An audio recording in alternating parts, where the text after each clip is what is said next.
Donc, on cherche à résoudre f de x supérieur ou égal à g de x. Donc, ça équivaut à... Donc, on va marquer ça supérieur ou égal à ça.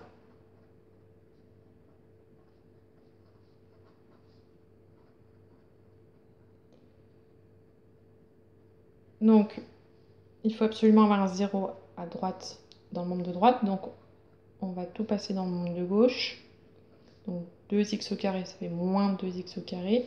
Et moins 4 devient plus 4. Après, on calcule. X au carré moins 2x au carré, ça fait moins 1x au carré. Et moins 5, il n'y a pas d'autre x, donc juste moins 5x. Plus 2 plus 4 plus 6. Donc là, c'est du second degré supérieur ou égal à 0. Donc là, on va chercher les racines. Donc on a a égale moins 1, b égale moins 5, c égale 6. On calcule delta. Donc b carré moins 4ac. Donc moins 5, on met bien des parenthèses autour de moins 5 quand le b est négatif. Moins 4 fois a fois c.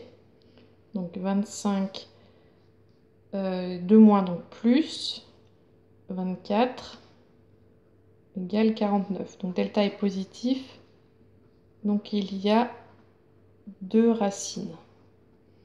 On va les chercher. Donc x1 égale moins b moins racine de delta sur 2a égale à moins b, donc 5 moins racine de 49 sur 2 fois moins 1.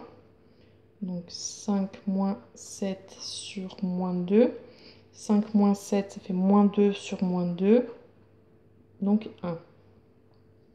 Et la deuxième racine, moins b plus racine de delta sur 2a. Donc 5 plus 7 sur moins 2. Donc 12 sur moins 2, moins 6. Donc on a les deux racines. On peut faire le tableau de signes pour pouvoir résoudre l'inéquation. Donc x moins l'infini plus l'infini. Donc on marque les deux racines ici. Donc moins 6 et 1. Donc pour les deux racines, on a un 0 dans la ligne du dessous. Donc on cherche le signe de moins x au carré moins 5x plus 6. Donc on sait que c'est le signe de a à l'extérieur des racines. A est négatif, donc c'est négatif à l'extérieur des racines et positif à l'intérieur. Ensuite, on voulait que tout ça soit supérieur ou égal à 0. Donc c'est tout ça qui nous intéresse. Donc l'ensemble solution, grand S, égale à l'intervalle moins 6, 1. Ensuite, petit 2, interpréter graphiquement le résultat. Donc ici, on avait cherché quand est-ce que f de x était supérieur à g de x. Donc c'était sur l'intervalle moins 6, 1. Donc f de x supérieur à g de x, ça veut dire graphiquement que la courbe de f est au-dessus de la courbe de g. Donc CF est au-dessus de CG sur l'intervalle moins 6, 1. Donc c'est ça la réponse à la deuxième question. CF est au-dessus de CG sur moins 6, 1. Et donc pour les autres intervalles, donc CF est en dessous de CG. Donc CF est en dessous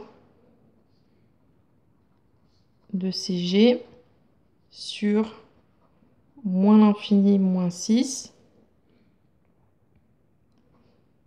et sur 1 plus l'infini.